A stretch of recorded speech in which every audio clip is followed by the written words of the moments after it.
All right, we are live. This is MC1 Gamer bringing you another Unlocking Age of Sigmar. So today we're going to talk a little bit about Order, but it's kind of a little bit of a different slant on Order. We're mostly going to be talking about Stormcast Eternals with a little sprinkling of Empire and Bretonnia. This actually is derived from the list from my friend and fellow war gamer, Martin Orlando. Welcome, Martin. Hey, how's it going, everybody? So Martin and I, we linked up like a lot of us link up. We find ourselves either going to the same stores or on message boards and whatnot. Martin, you're up in the Northeast. You're not terribly far from me. You're in the great state of New Jersey. Mm-hmm. But you do a bit of traveling. You just recently came back from an interesting trip. Why don't you tell us a little bit about it? Yeah, 2 weeks ago I was in Warhammer World, competing in one of Games Workshop's Throne of Skulls tournament, specifically for Age of Sigmar. Now, Throne of Skulls, even with the advent of matched play with points, Throne of Skulls is generally an open play event. So even though you could make the lists into points values, and some of our games were equivalent size, they generally had each Throne of Skulls has a peculiar gimmick. And the atmosphere is supposed to be about casual play and having a really fun weekend. Very cool. Okay. So did you make your way out there, by the way, just for this particular event, or were you just in town? I wanted to. It was my birthday at the time, and I said, you know what? I wanted to travel to Warhammer World during the summer, and then so happened that they announced around the time I was planning it that they were doing a Throne of Skulls event on the weekend I was intending to go. So it's like, you know what? I'll go for this event. Because I had the choice of either playing in a tournament, or this coming Saturday is the Age of Sigmar Open Day, which is like a mini games day, but specifically devoted to Warhammer Age of Sigmar. And I had the choice, and I said, you know what? I want a game. Well, I don't blame you, and happy birthday, by the way. Thank you very much. So before we get into your lists and really get into some of the analysis of what you played, why you picked what you picked, because that's really what this is all about. Tell us a little bit about the event, because obviously not everybody here gets over to England to participate in these events, and I'm looking forward to doing that sometime in the next couple of years. Give us a little taste of flavor of what that was like. All right, so every Throne of Skulls, as I said, has a gimmick. This one was called Throne of Skulls Deadwalkers, or that's the zombies. So it was effectively a zombie apocalypse tournament. It was structured the same way. You had your victory points, you had your 5 games with the Swiss pairings and whatnot. But every game effectively used the same custom battle plan that Games Workshop wrote for that event.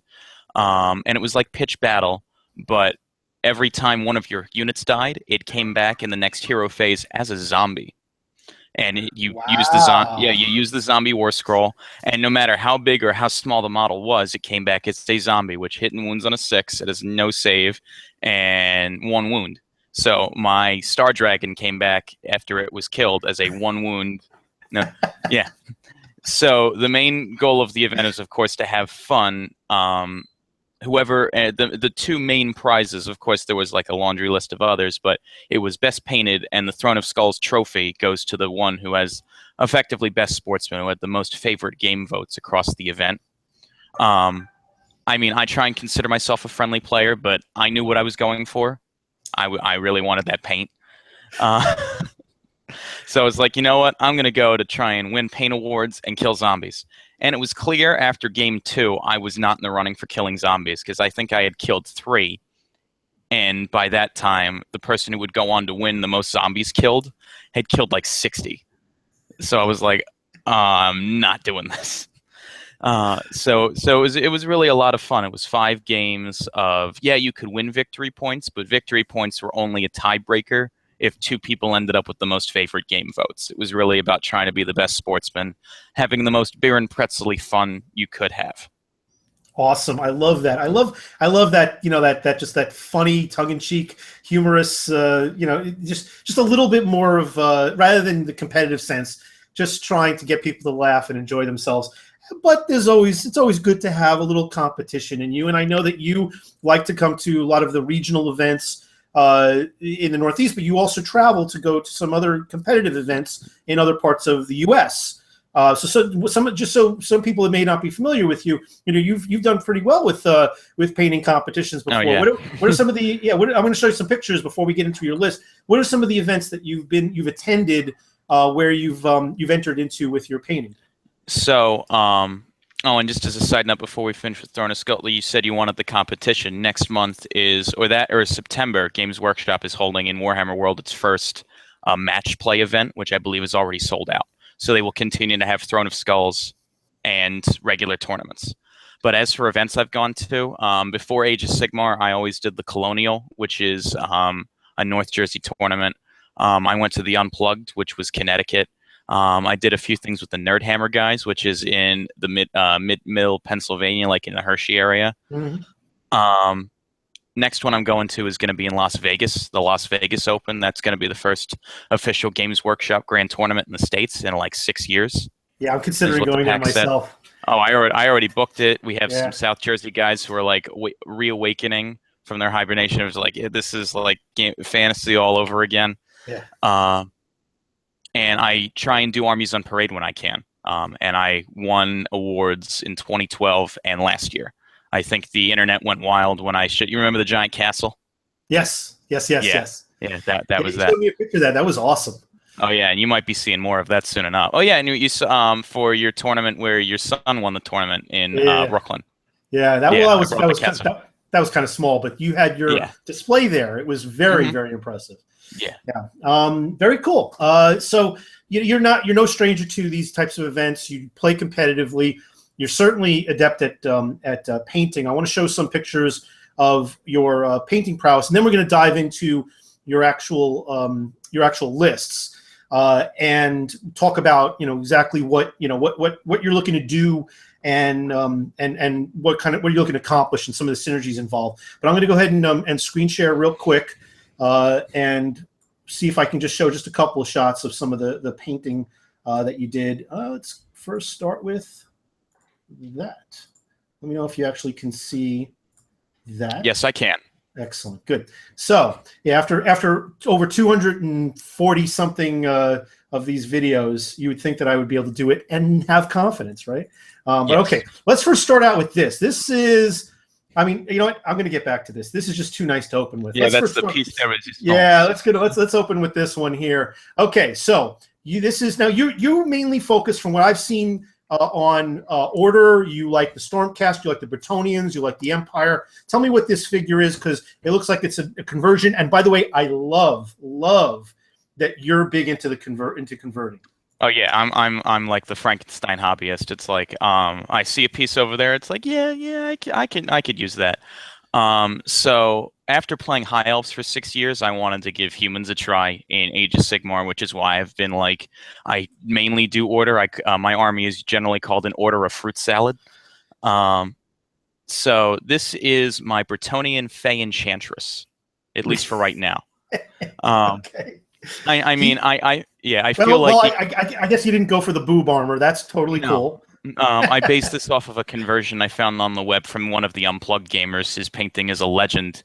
It was originally used as a Slanesh Chaos Lord, and then it's like, you know what? I think you can't really tell it's a woman, so I might try and change that up a little bit, because this is the second Fae Chantress model I've made. Probably going to make another one for Las Vegas. I know I'm just really insane like that, trying to get it just right. So what we have here is mainly the Dragon Princes of Calidor, a horse, like any one of the horses. And that part is the horse and the legs. Those are one piece on the sprue. Right. The torso is a Dark Elf Cold One Knight torso.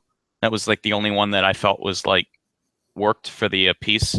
And a little bit of the arm too for one of the lance arms, I think. You can't really. Well, actually, you can see the Grail. She's holding a Grail because it's the Fae Chantress. Yeah, it's on the other side. I think that if it was from the other angle, we probably would have. Mm-hmm. It would probably be obvious. And by the way, just because you don't have boob armor doesn't mean that it's not a gal. I mean, historically, there was no boobs in the armor, but it has a long string of hair that could be a plume. But it could totally work and be the Fae Chantress, I think it works just fine. Yeah, a lot of people love it because of rule of cool. Like, no one thought to combine these models in this way before. That's but what I'm just Converter's all about, man. I love I'm just Converter. critiquing my own work here in that the model doesn't have a lot of emotion, but I'm not gonna. This isn't about me critiquing my own work right now. So okay, well let's move on to the next one. I just want to really quickly go through these so we can get to your lists, and then we'll move on. But if we have more time, we can always we'd always jump into that later. Okay, let's go to this next one. This is your Outriders. Yeah, so, that's pretty box standard. Yeah. Okay, cool. So let's go. I think they're just beautiful paint job. I'm very impressed with your work. I've seen your work up close, so it's certainly on the table is looking to look good. But there's a whole different level of quality when you see well lit pictures. Something I'm looking to do. Okay, so you have some Stormcast here. Yeah, I gotta take pictures of these. There's not a lot of light on the center of the models. So I brought a unit of Protectors and a unit of Retributors to the Throne of Skulls event, and to contrast them, again, you can't see it in the picture, but in the shoulders, there's stars on the shoulders of the Retributors, like the night sky, like on the Star Dragon torso. You just barely see it. Yeah, it's just the angle, I think. Yeah. Mm-hmm. Yeah. And on the Protectors, it's bright yellow suns, like illuminated, so it's like sun and stars. Got it. Okay, let's go move on to this one. This is, out of these, I think this is my favorite. Here, let me just get everyone loves those. This is not a process picture yet. That's just them in the light box. Yeah, so I think I love this. Tell us about this real quickly, and then we'll go to get to your story. So I already have a unit of 30 greatswords. However, they don't have 100% Games Workshop parts on them. So when I talked to the Throne of Skulls event staff a few months ago, it's like, I have to remake the unit, don't I? And they said, yes, you do. And then I had this thing for when I was going to that event in April, where it's like, you know what? I really like the way Blood Warriors look. I want to make them into good guys. I don't know how, but I'm going to figure it out. And so what I did was I took Grey Knight bits, a lot of Chaos bits. Everyone on Facebook has been just loving the idea of just the ingenuity behind it, where it's like, I could just create something like this. It's like, if they don't have a lot of bad guy looking symbols on them, like this is mostly, I didn't take any of the corn stuff off because it wasn't on there. So that's really just me with head swaps and altering paint jobs. So these are Blood Warriors plus heads from Grey Knights, Chaos Knights, and some White Lions for the helmet tassels with Empire Greatsword weapons. And what war scroll are you using for these? They are Free Guild Greatswords. Okay, great. Excellent. Okay, let's get over to the best of the bunch, and then we'll move on to your list. All right. And this is your Star Dragon, where we can see the sky, the star form in his armor much easier, because of the angle. All right, I love this model. I've yet to play against it on the battlefield. I have seen plenty of instances where it's been played in videos and battle reports. I can't wait. I fear it a little bit. So tell me about this. This must have been a joy to paint. Oh yeah, it was a coronary waiting to happen because I needed to play with it a lot. I need to play with my stuff a lot, so I know how to play with it. However, it takes me a long time to paint. So often people play me with models. So this model came out, I think, like in early May. And it was not finished until about a few hours before I got on the plane. Wow. Because it has to be built and painted in so many sub-assemblies and just the amount of paint in all of the scales underneath of it. But the main thing I wanted to do from the onset was a lot of people tend to airbrush the wing membranes to make it look like a night sky or some cool effect. I don't have an airbrush, and I don't like the celestial effect. I like all of my creatures to look very organic.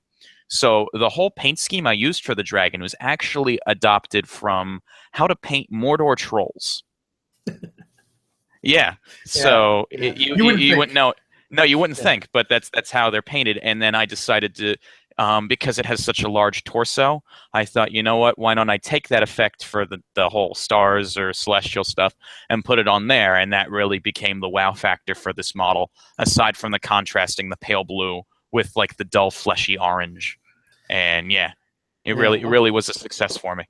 I think it looks magnificent. I can't wait to face it because we have got to get a game in, you and I. Oh yeah. So I'm looking forward to putting some stuff on the table that will at least be fully painted, if not comparable in the skill to paint. But we'll definitely have that featured at a battle report at some point because you and I have we've met up a number of times. We haven't yet to play a game together. All right, let me get into your list. And we can go start taking a look at what it is that you're bringing to the table. And again, as I mentioned in the outset, this is a combination mostly of Stormcast, some Bretonnia and Empire mixed in. I'm just going to give a little bit of an overview before we jump into it for anybody who's new to Age of Sigmar, how this kind of works. First of all, with the release of the General's Handbook, there are now multiple ways to play. Certainly with open play, you can do pretty much whatever you want, field whatever you want. But with the General's Handbook, there's now more of an organizational limitation on what you need to bring. So depending on what the battlefield role is, you only have a certain amount of, say, giant creatures called behemoths, which tend to be monsters, not always, but just the big models. You have a core minimum of what's called battle line units that you have to field in order to qualify. Depending on the size of the army, you have to have anywhere from 2 to 4. Typical would be 3 at a 2,000 point game. And the main thing about this that really has been brought, I think the most innovative thing for the General's Handbook in terms of fantasy gaming with Warhammer was the allegiance abilities. So this is a variety of abilities that could be either the cornerstone abilities for your Grand Alliance, where, the 4 major alliances: Order, Death, Chaos, and Destruction, where they have traits for your general, overriding abilities for the entire army, and then magical items and sometimes spells. Right now, we only have certain battle tomes that have specialized ones for sub-factions within those Grand Alliances. There's only a series that, I think, 3 that have come out so far. There's more obviously planned. There's a rumor that there might be a compilation book that gives all of these their own individual allegiances. Otherwise, we're defaulting to the main Grand Alliance allegiances. So we'll be talking about that as well, in terms of what you're taking advantage of within your with this army in terms of the kind of items as well that you might take.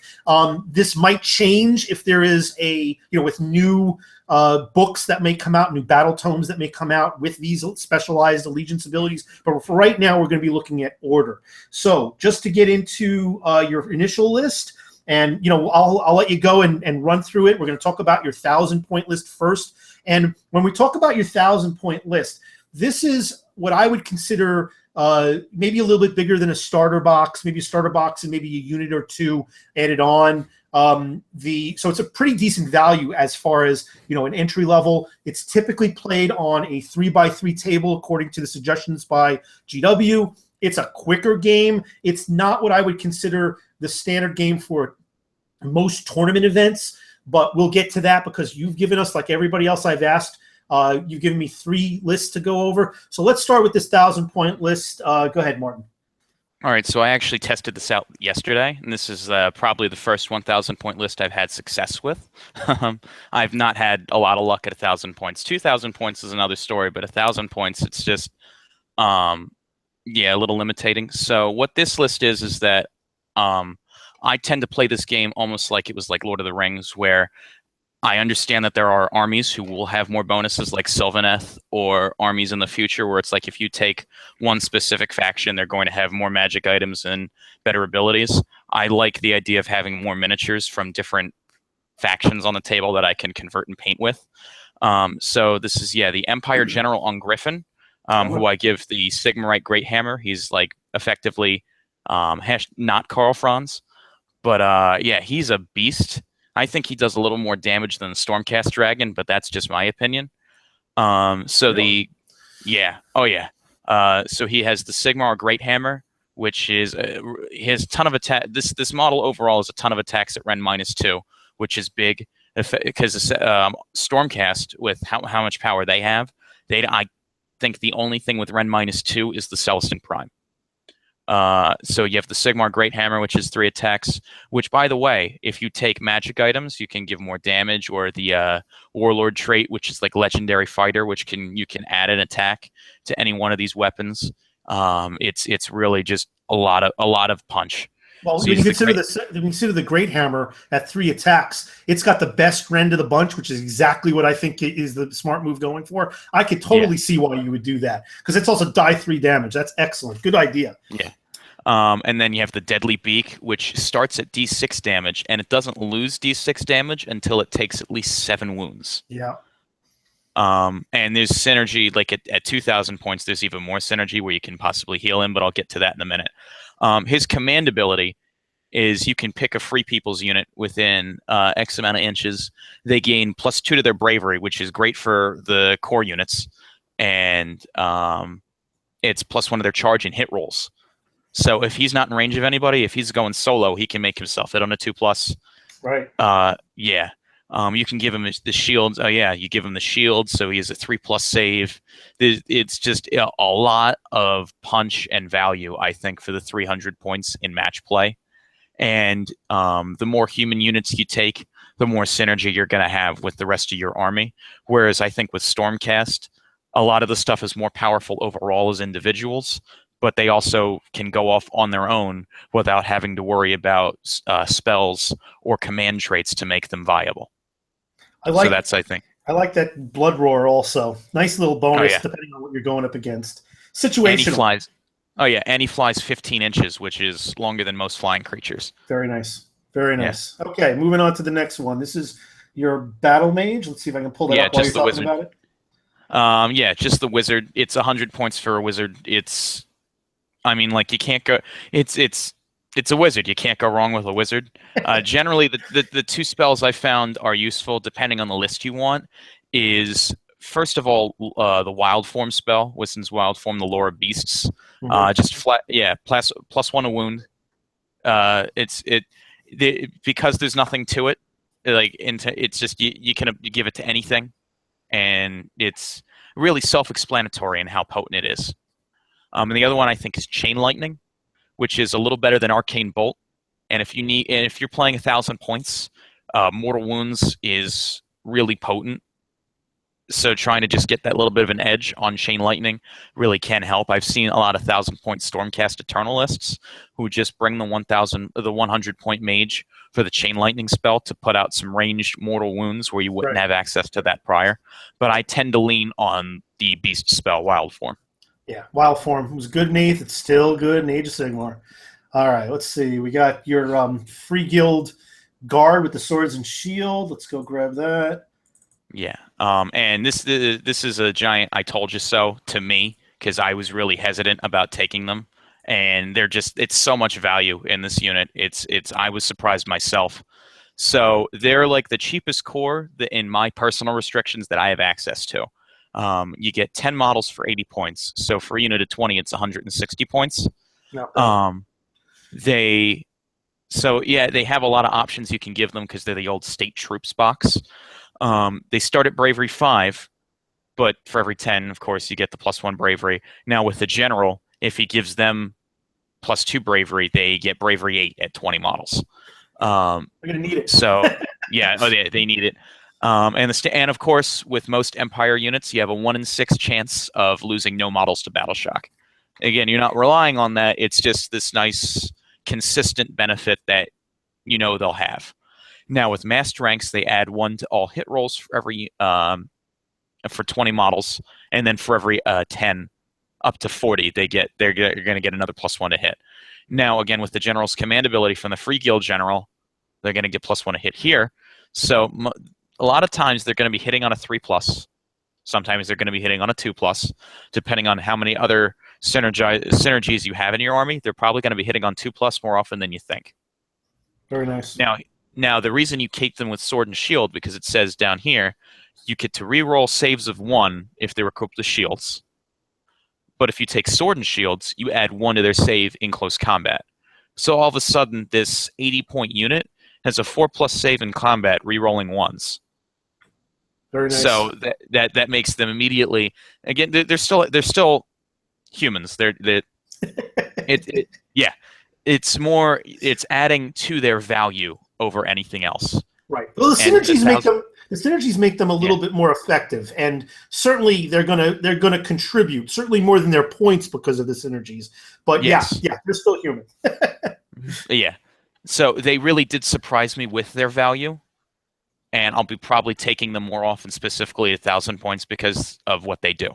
Yeah, I definitely could see them, hitting above their weight class just because of those extra bonuses. That's no joke. Those bonuses to hit and wound without a doubt. All right. Any other details about these guys before we move on to the next one? Okay, got it. Nope. All right. So now we're going to get into your. So you have now there's only 2 battle line units here. So so you're talking about 2 units of 10 at 1,000 points. No. Or I'm sorry. 1 unit of 20. 1 unit of 20. So you have so we're going to let's look at your adjudicators. Is this also considered battle line or no? Yes, they are. Okay, perfect. Great. All right. Yeah, so Liberators and Adjudicators, I believe, are the only battle line for Stormcast Eternals. Not bad. Yeah. All right. So yeah, Adjudicators I consider are another just because they're battle line. Like they, I always give them the longbows. I don't understand the crossbows. I find crossbows overall in this game to not be very effective. I mean, yeah, you can put out a lot of shots, but it's the range. For me, it's the range. Yeah. And the other thing is it's the rend. Yeah.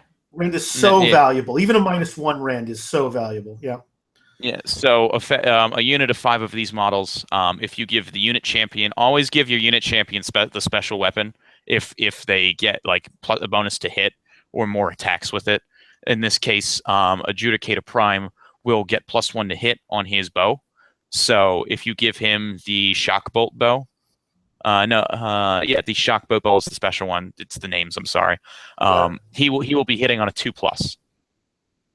So this unit has the effective damage output of between 5 and 10 shots. No, 5 or 9, but it's still a lot of -1 rend for 5 models at 24-inch range. So they're just gonna plug away with those shots. Yeah, and they're still Stormcast Eternals with a good armor save and multiple wounds. So that's going to give you a large segment of the board to threat. Yeah. Yeah, just before. And one more thing that I always forget, but there's a special rule on here called Eternal Judgment. You may reroll any hit rolls of 1 against Chaos keyword models, and I always forget that. Generally, because I'm playing against a lot of people who are just starting out and they have, like, say, the Stormcast Eternal box set. But whenever I run into a Chaos player and I got to remember this for events, it's like, oh, they get to reroll 1s. So it's a good idea for Order in general because there's so much stuff in the Order, in the individual Order sub-factions, not even just the overriding specialty abilities, but that is targeted against Chaos. And just as in case you haven't been playing Chaos, and yes, I will be doing some Chaos, some more Chaos unlockings going down the road. I'm just waiting for some more of these battle tomes to release so we can get some more of the specialty stuff. But we know already that the allegiance abilities for just Chaos in general starts bringing stuff to bear to return the favor to Order. But those little rules, those situational rules, they're the first ones to leak out of your ear. It's happened to me too. Yeah. All right, and just for anybody who's fairly new to Age of Sigmar, if you notice down at the bottom here, these keywords, this is how you combine these lists. Now, in open play, you can do pretty much whatever you want, but the synergies, meaning abilities that affect other units, tend to be keyword specific. But when you have match play, you have to stay within the silos of the Grand Alliances. But even when you're in the sub-factions, if all your army has one combined keyword, you can get certain benefits. In this case, I think what we're talking about here is just you're staying just within the highest level of them, which is Order, which is fine. All right, so let's go to the next unit. We're talking about your concussors, which named because they definitely concuss. Yeah. All right, so let's see if I can get this without it being too fuzzy. Go ahead. And this one, the thing I love about this one, of course, is Sigmarite shields. So Draconian Guard are the anti-Varen Guard. unit. They're the Stormcast Monstrous Cavalry.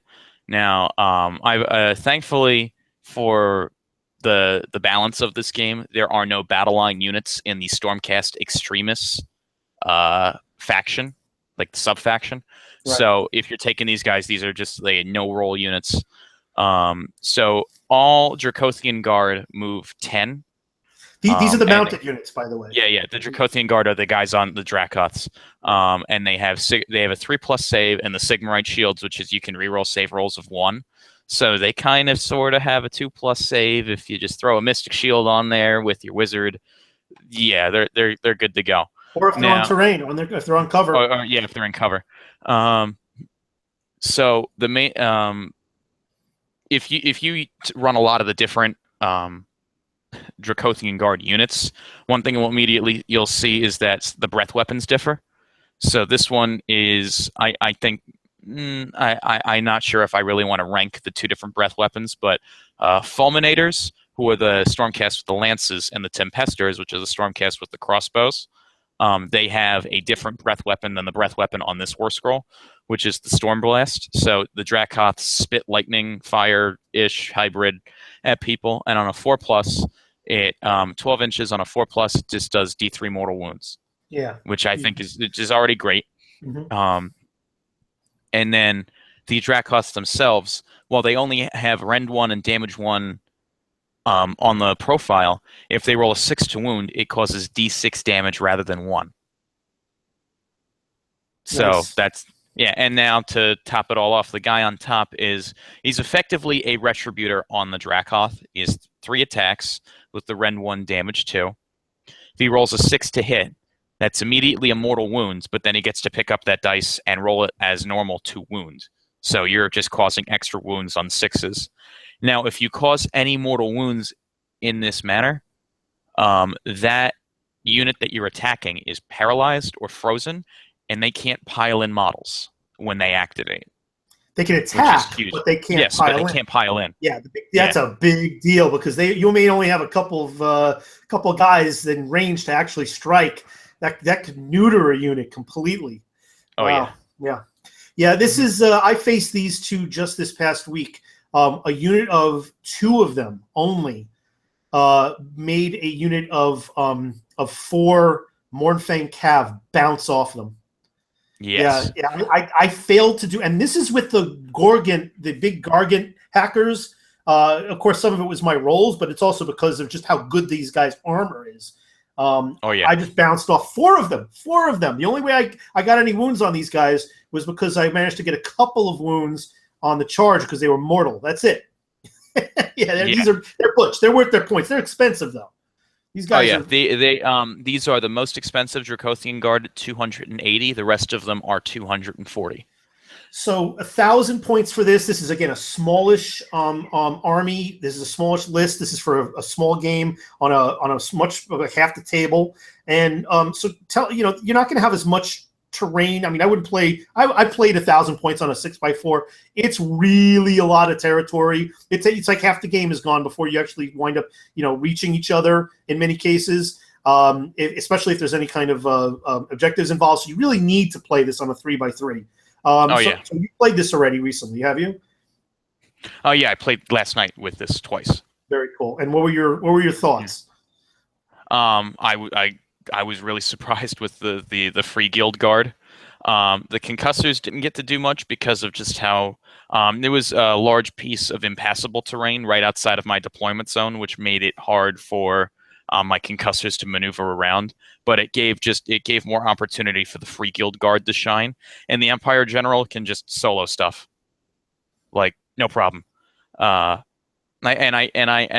probably going to stand by. It's probably not, but I think he has a better chance to just the Free Guild General on Griffin than the Stormcast Dragon, which we'll get into in a larger list because he's 200.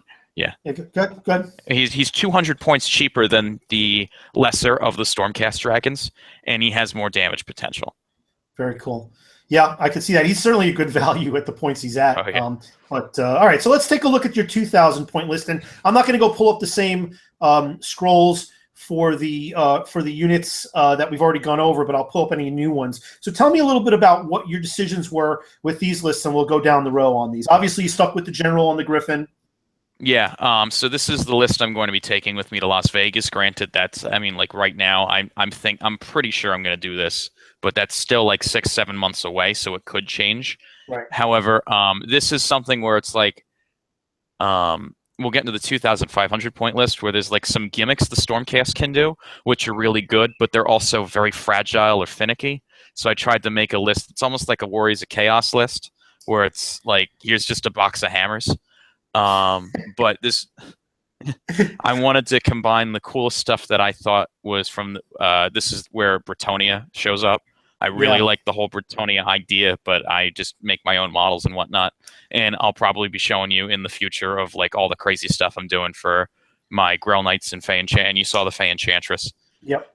We should do a show on that because I'm still in the process of my own Bretonnian army undead Bretonians. So we could do a showcase for both of those if I ever get finished painting them. But anyway, good. I digress. Let's move on. You have the general. Let's go. I'm going to go pull up the Fae Chantress for those who may. There we go. Yeah. So I already talked about the synergies for the Free Guild General, which mainly is command ability, is pick a unit, +1 to hit, +1 to their charge rolls, +2 bravery. So maybe I'm exploiting the whole thing where it's like there's still all of Bretonnia is still free people too, but I've been sticking with them since the beginning of the Age of Sigmar, and no one's really said like, oh, that's a little bit of bollocks. But so she's a really fast caster. She can move 14 inches, so because she has her magical floating unicorn. However, I tried to change that whole thing to match my fluff with the armor and a little bit of the spookiness. She can cast 2 spells a turn, and that's one of the main reasons I take her, because if you get rid of like most of the powerful wizards in this game are in Chaos, and none of them are named characters, with the exception of Fate Weaver. The Gaunt Summoner's not a named character. All of the Tzeentch stuff's not a named character anymore, and they can cast 2 or more spells a turn. So I felt like if I want to, I need to be able, especially with match play now, the rule of 1 where you can only cast 1 type of spell per turn. Right. I decided to go with, okay, if I take the Fae Chantress, and when I went to Throne of Skulls, I took the Beast's Wizard and the Fae Chantress, and I can still cast 3 unique spells a turn. Very nice. So she has her Grail. She can look into the Grail or drink the Grail once per turn, and she can cast a spell without it being unbound on a 2+. But on a 1, the Grail breaks, and the spell fails. So I consider that to be a pretty average, like, or typical Age of Sigmar ability, where you get something really cool, but if you roll a 1, something silly and terrible happens to you. And it's likely to happen once throughout the game if you play, most match play games are 5 rounds now, 5 turns. But look, if it happens once over the course of the game, you just hope it doesn't happen early. But the ability to have it not be able to be countered, that's worth the risk. Yeah. She gives Grail Knights rerolls to hit within 10 inches of her, and she can move 14 inches, so she can generally apply that bonus pretty easily, but that would also put her a little vulnerable. However, there is the player interaction ability on the Grail Knights, which is where you yell for the lady. If people don't like that, I can always revert back to this, where it's like, okay, if you don't want me to have access to that, and we're just playing a game like that, I'll just rely on this, because it says you just get the rerolls if they're within range. Yeah, most people that I play with, even in the organized events, I've talked to a lot of TOs since I also organize some events. They just give you the stuff. If you get bored of the doing the song and dance and dancing a jig or whatever, you just get the ability. I don't see that as a big problem. Some of this stuff has gotten phased out with the updates on some War Scrolls, but this is still playable and it's still legal. And what is it? What does it take you to say for the lady? If somebody's going to get upset with that, then they have the wrong mindset to this game. Yeah. Now her best part is Favor of the Fae, which is a spell that casts on a 6. Pick a unit within 16, a free people unit, which is effectively any human unit I'm going to be taking, because I tried to limit it to humans and Stormcast. It's just a flat +1 to hit, or if they're nobility, which is her on the Grail Knights, it's +2 to hit instead. Which gives you basically a 2+. Yeah. Yeah, it's and the horses hit on a 2+ as well, because they believe in the lady. Well, it's the unit. It doesn't say the rider. It says the unit. So it's the whole model. Yeah, so the horse, yeah, horses too. And it's a So noble horse. that's just So it's immediate. Just it's just so good and so useful. So combined with that and the general, I'm giving out hit buffs to all of my human units when I need them. The only thing that kills me is that she's a named character and she's only got 5 wounds. So focus fire is going to cause her to, But she does have a 4+ save, and she heals D3 wounds a turn. I know, but if ambushers, long range shots, they're going to focus on her, and if they're focusing on her, they're not focusing on somebody else. But she doesn't have the ability to even defend against it. She doesn't have like a save versus mortals. That worries me. That's the kind of stuff that worries me. Yeah. I haven't run into too many issues with it. That's probably because I know how to protect her pretty well now. But because again, she can move 14 inches. I think that's her best advantage. She can see where the threat's going and then go in the opposite direction very fast. Because the ability to move 20 inches if she runs up to 6 is just vroom. Yeah. All right. So Judicators, I think we already had gone over the Judicators. Those are the shooty Stormcast. So now you have 2 units of 5 each, which I think is great. Now this is the minimum value of your battle line unit. So you got 2 units of 5. So what do? Do you spread them out on opposite sides of the table? How do you put it? Because they have 24-inch range, I could probably put them on both flanks of the table. And the goal is to try and go after something which will suffer the most from weight of dice at just the rend of 1. I don't think I would only focus fire on a monster with them, but generally monsters have high saves. So I'm not going to try and waste stuff on that, but it would be against trying to pick off skull crushers or cav of any kind. So yeah, they're there to shoot with their -1 rend. It also is that they're not very fast. Unfortunately, you can't run them because then you lose their most important ability, which is to shoot. But there's a lot of in match play with the scenarios we currently have for match play. The default scenarios, the scenarios in the General's Handbook, because we're going to see many more of these. There's a lot of objectives that are on your side of the board too, that these guys could easily get to while they're raining down fire. And with 5 models, with good armor, with 2 wounds each, it's going to be hard to kind of eliminate them from being able to claim objectives and defending objectives. But they're hardy enough to stand on that objective, which can often be on a piece of terrain, which gives them a bonus to their cover, to save with cover, which gives them some advantages. Just being your defensive, I'm going to control this 1 or 2 objective pieces on your side of the table. I definitely think you can see that being done as well. Yeah. All right, let's go to the next one here. You got your archers, your free guild archers as well. Same thing. They may not be as hardy, but hey. No, it's 100 points for 10 models that are battle line. They get a free move and they reroll 1s to hit. So they're there to try and be objective takers mainly. Like they won't take it an objective immediately, but it's like it's a unit that's weak enough to probably be ignored. But I think. And I was reading through the scenarios in the General's Handbook. Some of them where it's like you only need at least 5 models, and they can be from different units. Right. So it's they're the equivalent of chaff, only just ambushers kind of. Well, they certainly can add up if you start losing casualties.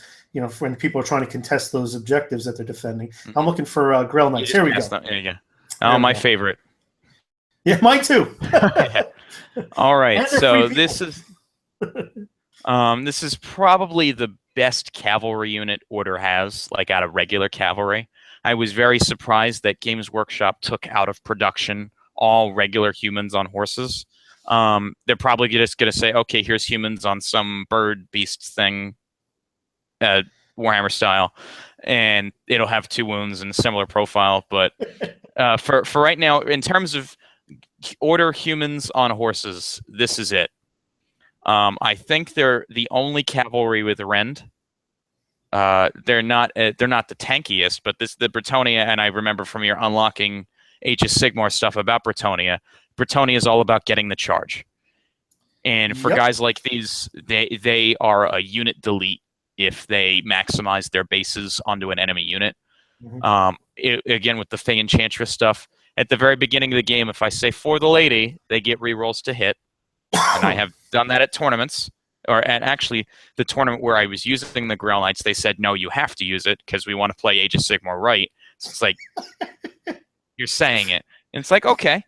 Wait, where did you get that? You have to say it? Oh, yeah. Yeah, those were the Holy Wars. Love it. All right, good.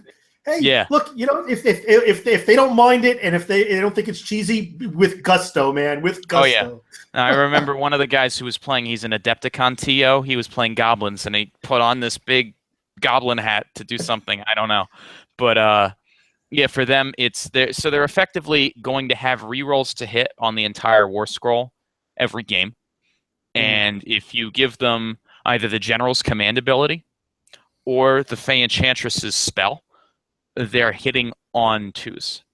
So they're like high elves, only better. From old high elves. It's like, okay, I'm going to roll this bucket of dice, reroll 1s. Okay, all of them hit now. And then they wound on they get +1 to their wound and damage. So they're winning on 3s and damage 2 on the charge with Rend 1. That's devastating. Yeah, and I made a mistake in that. I made a mistake in that last video.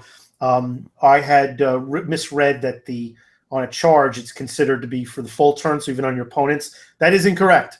So if you go watch that video after the reference that I did one on a another order, but a Bretonnian focused. It was actually Bretonnian combined with Empire. It's only on your turn. It was only on your turn. Mm-hmm. Yeah, and if you do it right, there shouldn't be another combat after that turn. At least not for that unit. No. Yeah.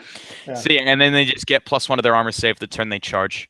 If you put Mystic Shield on there too, on the turn they charge, when they get if they're going after something particularly like toothy, like an ogre unit that you know is going to hit back very hard, putting a Mystic Shield on them just beforehand. And remember, the Fae Chantress can cast 2 spells, so she can give them +2 to hit and Mystic Shield in the same turn.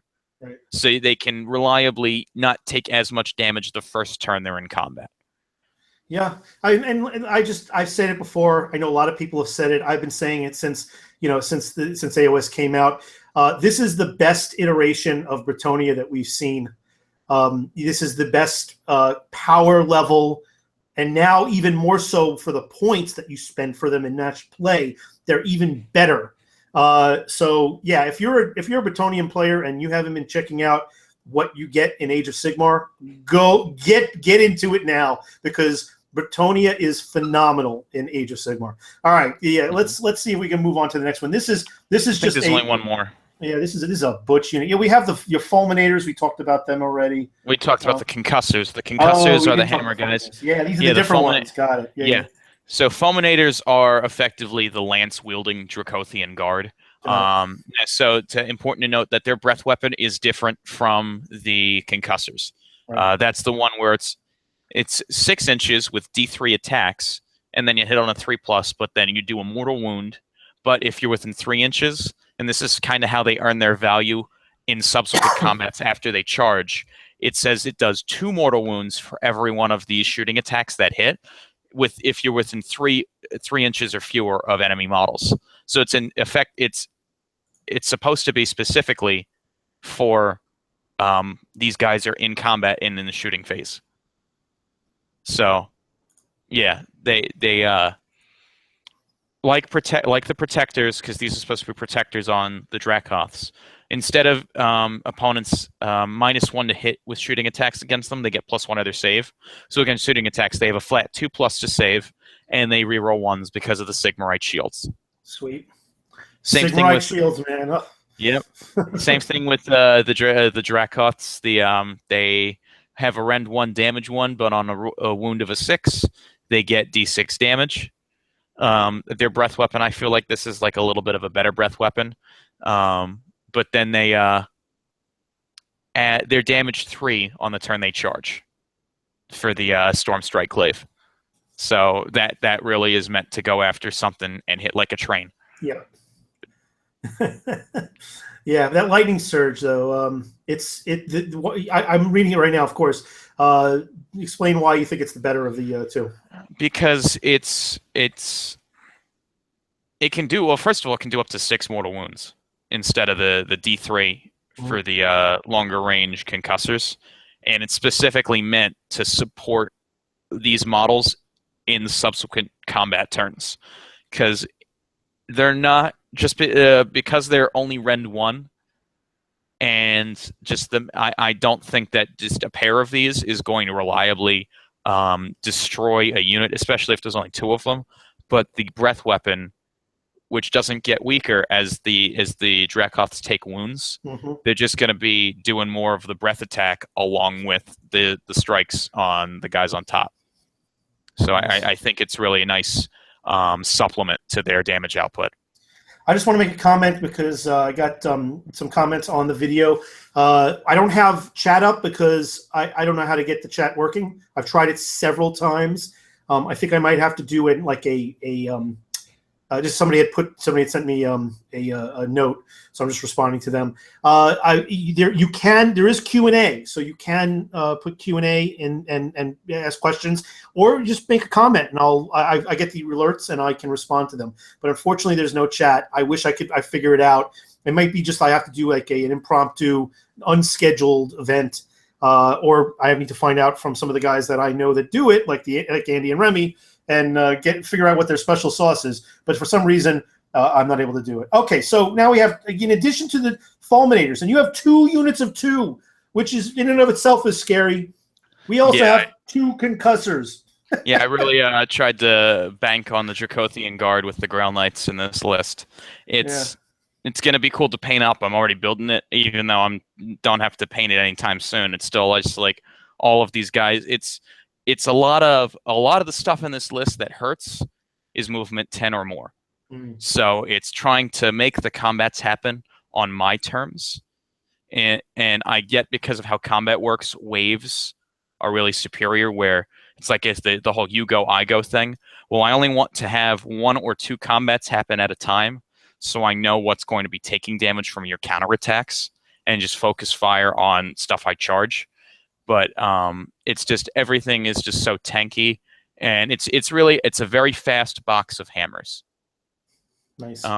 So yeah, the gimmicks really show up. I could have built a 2,000 point list with the Paladin Alpha Strike, which we're going to talk about in a minute, but I decided to try and shy away from that and go with something that I felt was going to be more reliable, something that I knew would perform equally in all sorts of scenarios. The Alpha Strike has a number of ways to do it, but yeah, let me get into that. Let's take a look at that, because here's your 2,500 point list. Now, let me just, before we jump into it, let me express that this is a big game.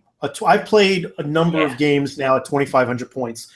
I played a couple at 2,250, which uses the 2,000 point organizational limits, just with a few extra points. I even think that's a little bit too big. Not that I wouldn't want to play it. I'm just saying that when you hit 2,500 points, I think you're hitting the absolute peak of the combination of the playability of the game with the ability to keep track of things without it becoming too much of an inhibition and too much of a pain. Because there's a lot of status effects in this game. There's a lot of synergies. There's a lot of situational things in Age of Sigmar. And I have a million tokens, but I could spend a lot of time looking for the right token too, and that could waste time as well. But you really need, in a lot of ways, tokens or some kind of representation to remember when all these things are in effect. And when you get to higher than 2,500, it does not scale at all well. And as a matter of fact, I think that between 2,000 and 2,500, you're bordering on, it being a detractor to the game. But because there is that list level in the General's Handbook, and because there are people that want to play these bigger games, hey, they might have an entire day where they're just not rushing through it. It's not going to take you the whole day, but if you really don't want to forget stuff, you want to take your time, 2,500 points is definitely an option. I played 8,000 points of Age of Sigmar. It's ridiculous. But 2,500 for a tournament, I think, is a little bit excessive. I think 2,000 is the sweet spot. So with that in mind, because you have a lot more freedom now to do things. Oh yeah, 2,500. The armies can get really big, and this is an army where I think you're dealing with a lot more elite troops, so it's not even that big. Let's go through it. The first thing we've got is the the Star Drake. Yeah, I personally like the elite troops because I paint slowly. I like painting more detailed models, so my armies are going to be a little smaller. You're talking to the king of painting slowly, man. Yeah. I'm not the person, like, I remember playing at a tournament, it was like 165 plague monks, and I'm like, I couldn't do that. I could not. I would give up after 35 and just say, here. This is the Lord Sullustan on Star Drake. Now, I chose this model only because I'm used to playing with the lieutenant. I just know what the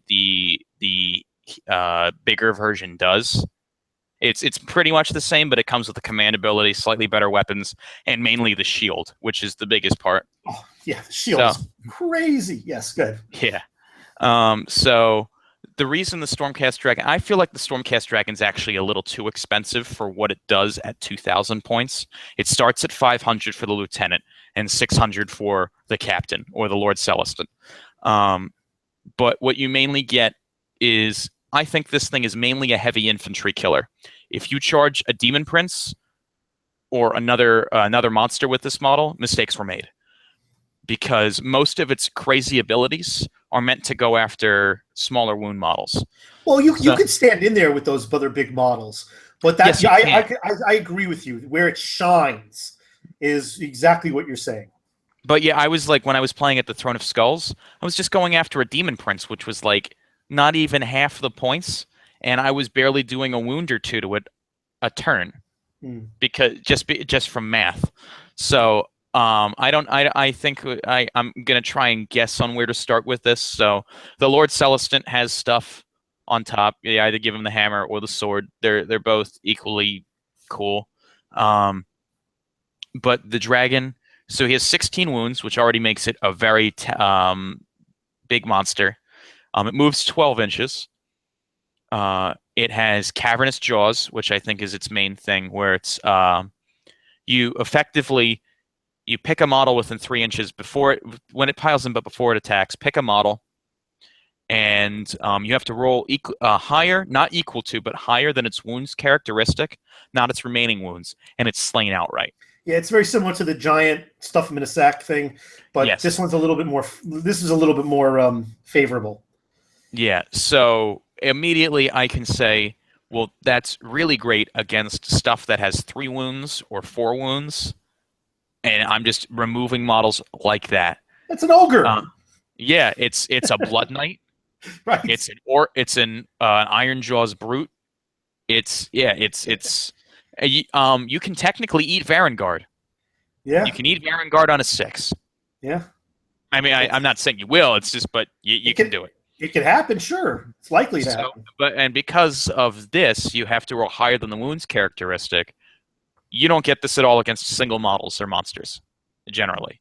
Like a Demon Prince, for example. Like a Demon Prince is like 180 or 200 points, I forget. But I'm not getting that thing at all. Same thing with Sweeping Tail. You have to roll higher than the amount of models in the unit you're targeting to do D3 mortal wounds to them. Those are lower. Those are best against low-level characters, in my opinion, because the bang for your buck. I mean, you can't hurt single models with the tail whip, because I think it says. I'm not talking about the cavernous jaws. The tail whip is different, but that's for units, and more importantly. But the cavernous jaws, you have a character that has 5 wounds. Most characters have 5 wounds. You need to roll a 6, but still, if you roll that 6, you're not. I'm taking the character, man. Yeah. But as I was saying, if you're facing off against a Demon Prince, Cavernous Jaws and Sweeping Tail are gone, and all you have are the stuff on the top of the War Scroll, which isn't the best. So I'm saying you really need to throw it into a unit of cavalry or heavy infantry, like if you're facing off against other Stormcast or Blood Knights. Blood Knights are the bane of my existence. Oh my god. So the next thing is I'll be sure to field 15 of them when we play. Oh yeah, I played against 10 at 1,000 points, and I was like, I don't. I just don't. I can't. One of its cool side abilities is Arcane Lineage. Each time a wizard within I think it's 18 inches, you can modify the result by 1, so you can increase the casting the roll by 1 for your wizards, and you can devalue the unbind. No, just the casting, not unbinding. The spell casting rolls for enemy wizards. It happens so much though that you just made your roll, even if your enemy wizard is outside of the range to unbind it. This is a great ability. If you just made your roll, you're done. You fail. Yeah. And now it's and then there's the Inescapable Vengeance. I keep forgetting Lord Sullustan's usually come with this ability, a sort of Furious Charge from 40k. If you make a charge move, you get D3 extra attacks with either the hammer or the sword from that guy, so that's pretty cool. Yeah. And my favorite thing. Yeah, the shield. So you can reroll save rolls of 1, which makes this like the Draconian Guard. So that's already even better tanky thing, because it's really easy to do wounds to monsters. Having the shield is amazing for this creature. And then if you roll a 6, right? I can't read it. If you reroll, you get to reroll the save. If your rerolled save is successful, then it kicks in this ability. Oh, it's not even a 6. It's just if you successfully. No, but you have a 3-up save. Now you can't get the benefit from cover, but you get the benefit from a Mystic Shield potentially. With that 2-up save, you better have some really good rending. Otherwise, that reroll, if you make it already outright, you're good. But that 1 gets rerolled, right? All right. Yeah. So if it gets rerolled, which is you're going to have some 1s because this thing's going to be eating lots of attacks, and this can happen when you get shot too. It doesn't say in combat. It could be when you get shot at with ranged weapons as well. Yes. And now its command ability, it's much longer. Before we get to the command ability, let's go to what actually happens. If it successfully makes that reroll, what happens? Yeah. The mortal wound, the creature that was attacking it, or each enemy unit within 3 inches suffers a mortal wound. That's phenomenal. Yeah. And it's on an Imperial Knight base, so even if you're just model to model, you can put a lot of units around it. Yeah. So it's just the shockwave hits all those units. That's the biggest oval for anybody who's wondering. That Imperial Knight base is the 170 by, what is it again? 170 millimeter. It's like 170 millimeter by 100, something like that. It's the biggest oval friggin' base that they have, and that's what it inherently is on. I mean, even look, the Nagash is on a 160 round millimeter. So this is actually a little bit bigger. I mean, I guess the Nagash one and the Arcane one has a little more territory, but most monsters are on the large oval base. There's very few things. The flying stand base. Right, the 120 millimeter oval. This is a 170 millimeter oval. It's a big damn base. Okay, moving on. You said the command ability? Yeah, it's a big block of text for. I don't know. I mean, I guess because the character is so powerful, the command ability. It's cool, but it says all Star Drakes, Draconian Guard, and Stormcast Eternal heroes riding Dracoths get to reroll wounds for the beast itself. So the Star Dragon gets to reroll its wound rolls, and any Dracoths in your army, whether they're ridden by a Lord Sullustan or any one of the Draconian Guard units, they get to reroll failed wounds for the Claws and Fangs or the Great Claws. And keep in mind, the rolls to wound of 6 do d6 damage on all those Draconian Guards. So you're probably going to wound because they're all wounding on a 3+, but for those failures, that's another chance to get a 6. So I think that's pretty cool. Yeah, and considering how many you have in your list, only 2 for this list. Oh, so this. Oh, okay. So you downgraded some of this stuff. Yeah. In this list. Okay. It was more. Well, I actually missed something on the Star Drake. I forgot to say it's. Let's go grab it. So the Star Drake has arcane in the form of a shooting attack. So it gets the Lord of the Heavens thing where you get to choose Thundercloud or the Rain of Comets. I have not seen anyone use. So it says Lord of the Heavens, Rolling Thunderhead, Rain of Stars. I'm just going to talk about Rain of Stars for a minute, and then we'll be done with the scroll because Thunderhead. I don't know if it's too effective. It's but all about the Rain of the Stars, man. I did a Yeah. review on this model before. Yes. So it's D6 units, enemy units on the table, and on a 4+ they take D3 mortal wounds. Wait. You got wait. Just for dramatic emphasis here. Oh. So anybody who hasn't read this scroll, hasn't faced this on in the game, let's please emphasize the words "on the battlefield." Range the table. The table. Yeah. So on a 4-up, you're dishing out die 3 mortal wounds wherever you are. There is no hiding. Mm-hmm. Oh yeah. Yeah. So that was the other thing that has like this shooting supremacy. I mean, it relies a lot on dice rolling, but it's still very valuable to have. Yeah, but the thing is, it's not just one. If you roll a 1, fine, but you could do this to several units on the battlefield. You are spreading out mortal wounds immediately. That is probably, in my opinion, its best ability. Yeah. Unbelievable. Yes. And it doesn't get weaker as it does. It doesn't. You can do that. And I think this thing's worth every bit the 600 points it's forced to pay, because it's not. Look, again, I can see what you're saying. If it goes head to head with another gigantic creature that is very expensive, it does have some. Missing out on all of its power capabilities. But the capability of this thing to destroy, decimate, decimate's the wrong word, but completely eradicate, just units, even tough units, but be able to spread damage across the battlefield wherever you want to. It's just amazing what this thing can do. All right, so the next new one would be the Knight Vexillor. Okay, let's see if I can pull that up while you're talking about it.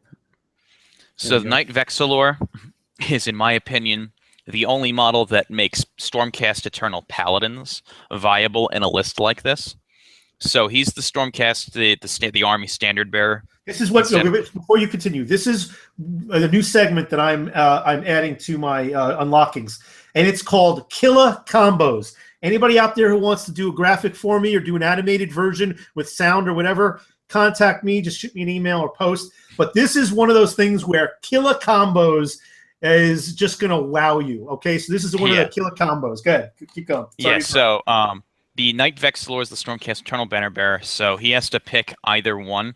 A lot of people don't even notice because it's this image is the one that's on the front of the box. It actually comes with 2 banner options on the model. Now you can either use either one, but some people do like the flag more than the totem.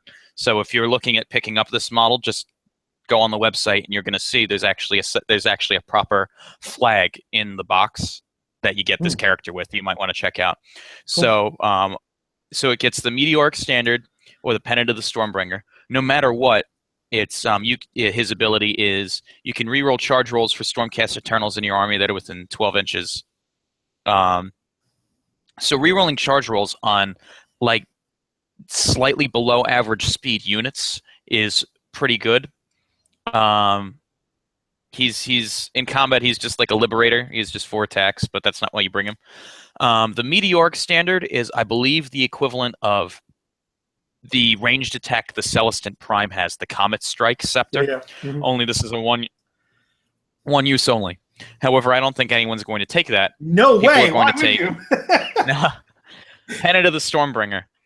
So once per battle, the guy can use the banner, and if you do, pick a Stormcast Eternal unit. Any Stormcast unit on the table. So this can be the Dragon, this can be Liberators, but this is, I think it should be your Paladin unit. You get to pick them up and redeploy them anywhere on the table, so long as they are within 3 inches away from enemy models.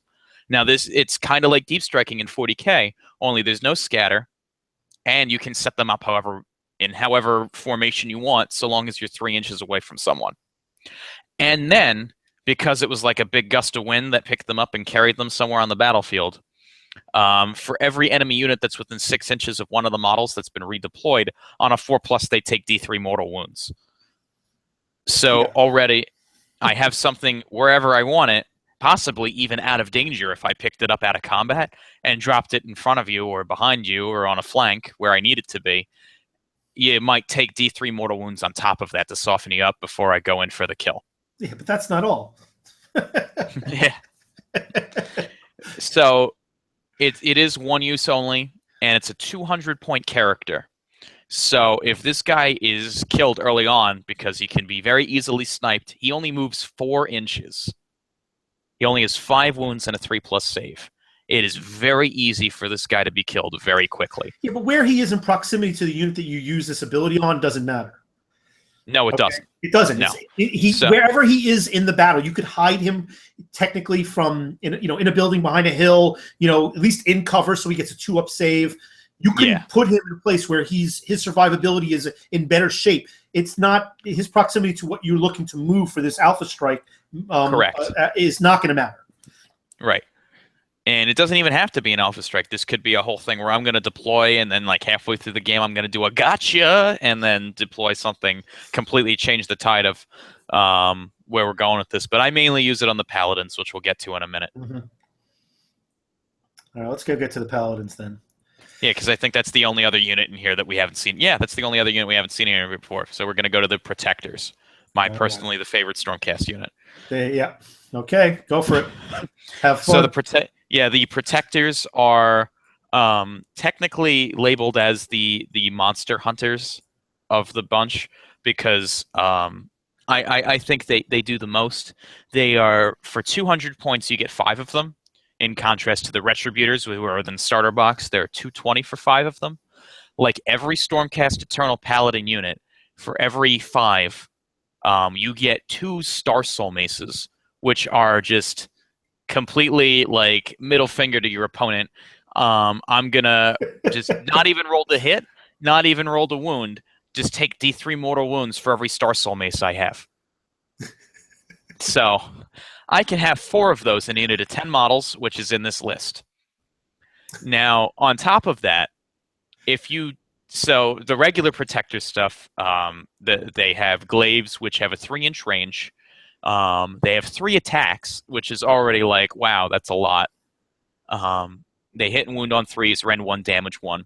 But if they target a monster, rolls to wound of 6, do D6 damage against monsters. So on paper, one protector model can kill the Glotkin in 1 turn. Yeah, I just want you to know that this ability with this combo, this killer combo, took out Nagash in 1 turn. Oh yeah. Okay. Yeah. And he's a monster, so it got boosted to the die 6. Oh yeah. And he took 4 D3 mortal wounds before they swung. Yeah. Yep. Yeah.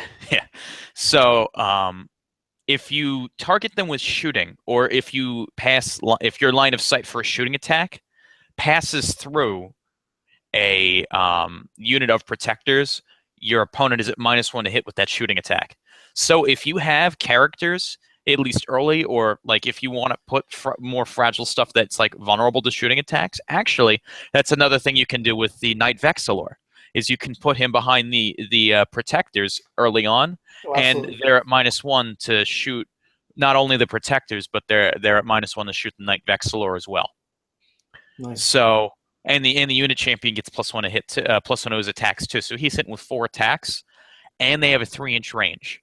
So what I do with this is the killer combo, and I use this Throne of Skulls to try and get, someone put Fate Weaver in a corner, turn 1, hi Fate Weaver, I'm going to just sit here. I'm going to just, because in 8th edition, that used to be the thing where I'm going to put my most powerful wizard behind a rock in the corner of the table, and you're not going to be able to get to him before turn 6. Yeah, this is not true anymore. Yeah, this is no longer. This is the signature. I'm going to remove the biggest thing you have, or the biggest threat, or the most powerful unit, or the biggest character, or your big monster, your big bad in 1 turn, or neuter it to the point, at the very least, where it's going to be on its last leg, where something else is going to clean it up, or it's just not going to be as effective. But most likely, you're going to be removing it from the battlefield. This is a crazy killer combo. Now, how many times have you used this? So I used it with just a 5-man unit of Protectors for each game of Throne of Skulls to incredible success. I'm pretty sure I'm bringing this to Crossroads, which is going to be in September. Yep. And I used it in New York for a few games. I haven't used it in many events yet, but because it's a common. Yeah. I've seen a lot of people use this. Yeah. This is not. This is the big alpha strike, of this army list of this subfaction. Yeah. There is a defense against it, but it's hard. You have to set it up, and you have to be prepared for it. Mhm. And some lists cannot do this very easily. And go ahead. I was about to say the main goal, at least in this list, the stuff I've put together, is to try and not only go after something that's really big, but try and use this as a big first wave, kind of like a suicide unit. Mm-hmm. However, it is 30 wounds in the unit at a 4+ save. So it's going to be pretty difficult to get rid of quickly. But the goal is to try and tie as many of my opponent's units up after they've deployed, and then hit them in subsequent turns with some Draconian Guard like the Concussors or Fulminators or the Grail Knights, who are going to hit more on the charge, and they're probably going to be hitting softer units after these guys are done with them. Yeah. Mm-hmm. Yeah. So that's what the list... So has anybody worked on a defense against this now? So of the groups of guys I'm talking to, you either build a list without monsters, and you just you take, because I mean, especially like within chaos and destruction, like you have a lot of big stuff that you don't need a lot of you don't need monsters in certain lists, like especially like with Gore Gruntas or Skull Crushers or the demon version of Skull Crushers, Blood Crushers, I guess, or you just bubble up and you wait for me to pop it, because that whole combo is 600 points for a one use only. You can try and go after the banner. So there's a lot of ways it can go wrong if you know how to hunt down the banner guy early, or if you just bubble around your monsters. Well, you got to bubble around, and this is the way. I'm going to do a little service to everybody out there if you haven't figured it out. You need to have a ring of large multiple wound models, or ideally large hordes. This is good for horde armies surrounding. Now they have to be ideally within spread out to prevent 6 inches for the transport in, because it's within 6 inches of an enemy when they transport in, when they're teleported in. But even if that fails, and you because you do damage to nearby enemies when they transport in with mortal wounds, that's not going to be removing units. That's going to be a little bit of hurt, but it's easily recoverable from. If you have clusters that are at least 3 inches, preferably 4, so they're out of range of any even long range weapons, you will stop this from killing off your main character. So you might have cheap units of clan rats, zombies, skeletons, any cheap unit where you have lots of them, 20 or 30, preferably at least 20, because they're going to have to hit that unit. They might remove that unit. Certainly with Battle Shock, in most cases, they're going to probably wind up removing that unit. But you need a layer to absorb this, or at least delay its effect till you can potentially kill the banner bearer. Because if you just have your big model, your centerpiece model, your big giant model out there, waiting for this, it's going to happen quick and it's going to hurt. So you need something to stop it. I have, for instance, 8 Mournfang that surrounds my my general, my Frost Lord. The problem is that I have another 1 or 2 of those in the Ogre army, 1 or 2 of those big models. So one of them is going to get deleted. But if you do it with with the Arc in the Black or whatever, you need to have a layer of disposable guys that are going to make this impossible to take that out.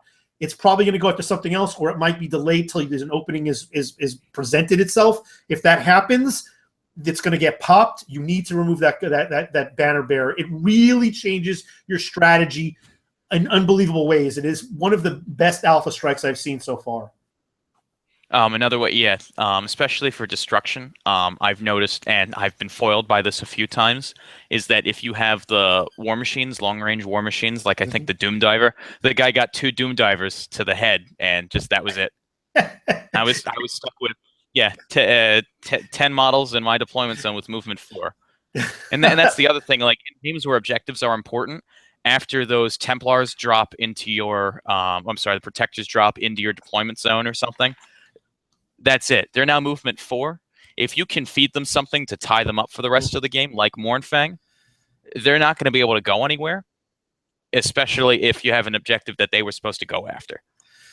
It's a trade-off. The best thing that could happen on both sides is it's like trading queens in chess. I'm going to spend a lot of points to remove what you have. That's a lot of points. I think as a defender against this, it's probably I would rather trade 30 zombies or 60 zombies. Fine, because then you just fed me 60 zombies for my 400 points. Effectively 600 points I spent to kill 20 zombies. Right. So I have some strategies against this, but I'm sure there's a lot of them. But it will. If you see this on the table, if you see that guy with the banner on the table, you need to plan everything around preparing for him. Absolutely. Yeah. All right. So this was great. I'm looking forward to testing out some strategies. I'm hoping to go to Las Vegas Open. I'm planning on going to Crossroads. And I was going to be going as one of the organizers, helping to organize the event for Crossroads, but I might just go for a just as a player, just for shits and giggles. But I'm not sure what I'm bringing yet, but it sounds like I know what you're bringing. Well, my intention is I'm done painting Age of Sigmar, at least for a little while. I'm painted out. I'm working on some 40K stuff here and there, and I'm working on non model, I'm looking at a miniature bust. I don't want to paint a single Age of Sigmar model, so I'm only going to build a list based around what I have. Currently, I have about 30 paladins. So. Oh my god! All right. Yeah. Too bad they're not battle line, right? No.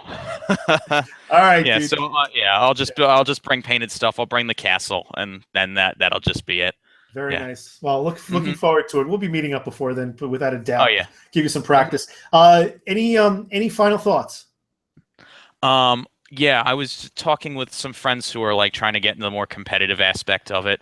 I would say as advice to people who are looking at the General's Handbook, the Grand Alliance stuff, is don't be afraid to spread your collection out into your alliance, because currently, and I've been looking at the battle tomes that do have new magic special items. I have not seen the Beastclaw Raiders yet, other than one page. I think that looks cool, but I can't really give a verdict on it.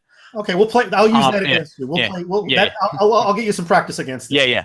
But I mean, I'm just looking at the battle tomes. The only battle tome I feel like that has the most benefit from just using its own keywords internally is Ironjaws, and not Sylvaneth. Even though Sylvaneth has all these cool, I feel like Sylvaneth can run out of tricks for certain armies, specifically. And that's just my opinion, just from playing them. But I think that Ironjaws are the guys to watch out for. But mainly, if you, this message is for people who have a hodgepodge of multiple things. If you don't have Ironjaws, don't worry about it. Feel free to take elves, dwarves, lizardmen stuff if you want an order book, or if you want for chaos, take anything within that. Don't feel pigeonholed unless you want to do a specific narrative focus. If you want to try and play I say a match play game, just take whatever is available to you that you think you want to put in an army. That's my message. That's a great bit of advice. I'll tell you, we don't have the specialty tomes for most subfactions. We only have a few. Right. So we can't really compare and contrast them too much. I will say this: I see your point on the Sylvaneth, having played them a lot recently. Not that they run out of tricks, but they're very defensive. They do a lot of healing. There's a lot of stuff that can be situational, but it may be, it's like a delay game almost. It's inevitable. If you don't dish, you're going to lose that if you're against a very offensive army, it's eventually going to overwhelm you. Okay, but beyond getting Ironjaws are the guys to beat. Oh my God. Ironjaws, I feel like monster killers. Yes, but here's the thing. Just to capitalize on your point, you have a great point. And as anybody you can see from this unlocking series, I'm not sticking to just sub-faction lists. I'm not sticking to just even Grand Alliance. Well, it's Grand Alliance list, but not just one list within the Grand Alliance. You could have done just Stormcast. Right. Most of what I've done so far has been a little bit of a sprinkling of something within the Grand Alliance. I look at the tomes when they come out, But some of the best lists I'm seeing right now, and when I say best lists, I mean versatile, not one-trick pony lists, but versatile lists. I got to stop doing this. People should know why. I don't know how I got that. I think it's just in my brain. I'm not a supporter. But the most versatile and effective lists in the game tend to be spectrum lists spread out, just like you said. At least that's what I've been experiencing. And I think it's a really good point. So I don't think people should shy away from either one, but don't just look at just a battle tome as your answer for your list. There might be at the Grand Alliance level a lot. There's plenty of options we haven't explored. Your list here is unique in many respects. I've got at least one video of unlocking that was a Bretonnian Empire list. This is a Stormcast Bretonnia Empire list. Yeah. That we have. Look, you could, for all we knew, you could have thrown a if not a Sylvaneth unit or a Seraphon unit, or exactly a Phoenix card. Exactly. Thank you. That's what a great idea too. It actually really be cool. Yeah, just as a thing for down the line, I'm not trying to predict the release schedule or anything, is that there are certain factions that I think people aren't prepared for. Mostly, especially the attitude in New Jersey is that you don't play you're not a man if you play high elves, is really the type of attitude. Yeah. Where are you getting that? Where are you getting that? You know where I'm getting that. You know these guys. I do. They're very wrapped up in their own. What they play is the best. Yeah. Yes. Also, high elves are for girls. But anyway, that's just their joke. That's their joke. Anyway, I don't think people are prepared for when Phoenix Guard get their own battle tome.